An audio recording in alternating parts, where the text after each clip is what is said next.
Welcome to Not Milk Never Milk. Subscribe if you're lactose intolerant.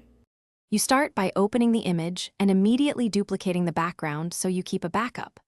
Once done, isolate the text. Use the Type tool if text is editable, otherwise select the area with the magic wand or lasso to capture the letters. Make the layer a smart object now, because you'll be transforming and applying filters. That preserves quality.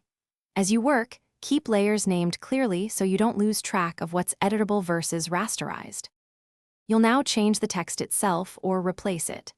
If the text layer is editable, adjust font, weight, color, and tracking in the character panel to match the design. Use Smart Object Transforms for perspective.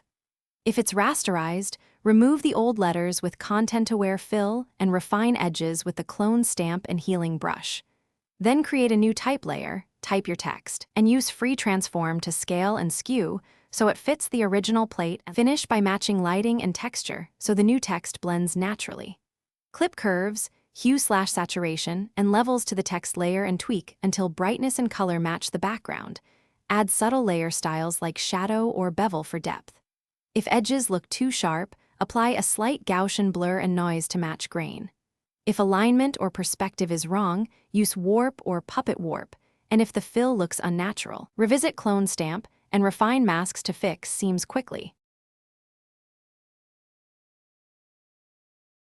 Thanks for watching. If this was helpful, leave a like and consider subscribing. See you next time.